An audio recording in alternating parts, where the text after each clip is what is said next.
Single father náà ń go through a lot o. Báwa single mother bá ṣe ń go through ni single father náà ń go through. Ó kàn jẹ́ pé àwọn ò kí ń pariwo báwa ṣe ń pariwo. Ní tìtorí pé àwọn ti mọ̀ pé responsibility àwọn ni láti sanwó ilé, láti sanwó school ọmọ, láti gbọ́ bùkátà. Ṣùgbọ́n ibi tí single father fi máa ń mọ̀ lára wípé òun ò ní ìyàwó ni pé, ṣé single father tó ti lọ látàárọ̀ tó bá dé fún rẹ̀ la tún wọ kitchen, fún rẹ̀ ló máa dáná, á tún lè ṣe. Eléyìí tó bá jẹ́ pé ìyàwó tún wá kọ́mọ tì lọ́dọ̀, òun ló máa tọ́jú àwọn ọmọ yẹn, ló máa mọ bá àwọn ọmọ yẹn ṣe máa wà okay. Irú àwọn single father bẹ́ẹ̀, wọn ò kí ń pẹ́ǹtà rárá.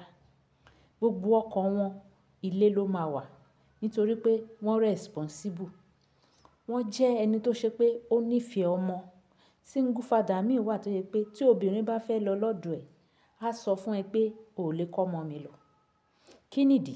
Wọ́n nífẹ̀ẹ́ ọmọ wọn. Wọ́n dẹ̀ mọ̀ pé àwọn ready láti ṣe anything nítorí ọmọ. Ṣùgbọ́n ibi tí àánú ti máa ń ṣe àwọn single father mìí, tí ẹ bá bá wọn pàdé ní tó jẹ́ responsible nínú wọn, gbogbo ọ̀rọ̀ tí ẹ bá máa sọ, ó máa rántí àwọn ọmọ ẹ̀ tó wà nílé torí pé ọkàn wọn ò ní balẹ̀.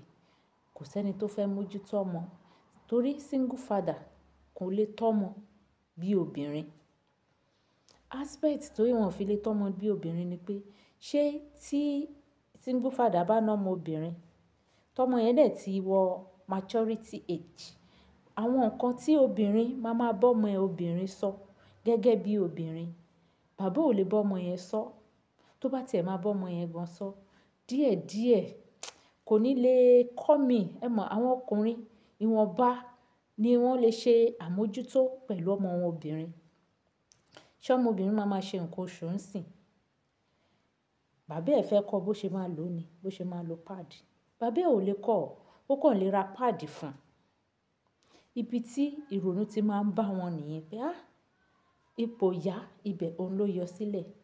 Tí single father tó bá lọ síbi iṣẹ́, á tún sáré á wọ kitchen, á prepare oúnjẹ fún àwọn ọmọ. Àjàjà yìí tó bá ṣe pé àwọn ọmọ ò tí ì tó wẹ̀, òun ló tún máa wẹ̀ fún àwọn ọmọ. Ìgbà mí, àánú single father tó bá responsible, èmi gan máa ń feel fún wọn pé, obìnrin dẹ̀ ló dájú báyìí tó kó àwọn ọmọ lẹ̀. Fún ìdí èyí, a kàn pariwo single mother ni. Single father gan là ńkan kọjá. Àwọn gan pass through ẹkún ìkọ̀kọ̀, loneliness nígbà mí. Even kan ní woman friend. Ṣé gbogbo woman friend ló máa nífẹ̀ẹ́ láti fẹ́ wọn pẹ̀lú obìnrin, pẹ̀lú àwọn ọmọ wọn? Àwọn single mother mìí tí ẹ̀ wá ya lórí burúkú débi pé wọ́n ná ọmọ tí wọ́n ó, wọ́n máa sọ fún single father pé, "Wo, èmi àtàwọn ọmọ ẹ a lè jọ gbé o. Ìwọ dẹ̀ ná ọmọ tí ẹ. Bóyá ìwọ rí ibi tó lọ kọ́ ọmọ tí ẹ há."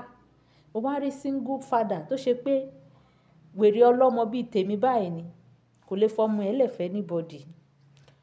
Why tó fi rí bẹ́ẹ̀ ni pé wọ́n jẹ́ ẹni tó ṣe pé wọ́n wà responsible. Ó lè jẹ́ pé ṣe títorí owó àbí nítorí lílù ni ìyàwó ṣe fi rú wọn sílẹ̀.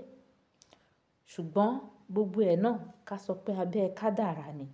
But ìwọ tó wá jẹ́ single father, tó wá sọ pé ò lè fẹ́ single mother, òun wọ́ ọmọge tí ò tí ì bímọ rí, jọ ṣé combination yẹn lè work?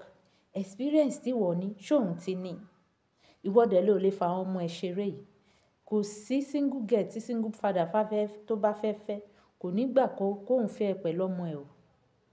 Fún ìdí èyí, single mother pẹ̀lú single father tí ò ní ìyàwó nílé, ayín ní combination yín work torí ó ti ní experience bó ṣe ń tọ́ ọmọ. A kó ọmọ titi ẹ mọ́ ti ẹ, ẹ jọ máa tọ́ ọ. Ṣùgbọ́n àwọn single father mìí wá ní kí ni, mi lè bá tọ́ ọmọ. Tó bá ti lè bá single mother tọ́ ọmọ, wàá máa dáná, wàá máa dá sùn, wàá máa wẹ̀ fún àwọn ọmọ ẹ, wàá máa mú wọn lọ sí school fún rẹ̀.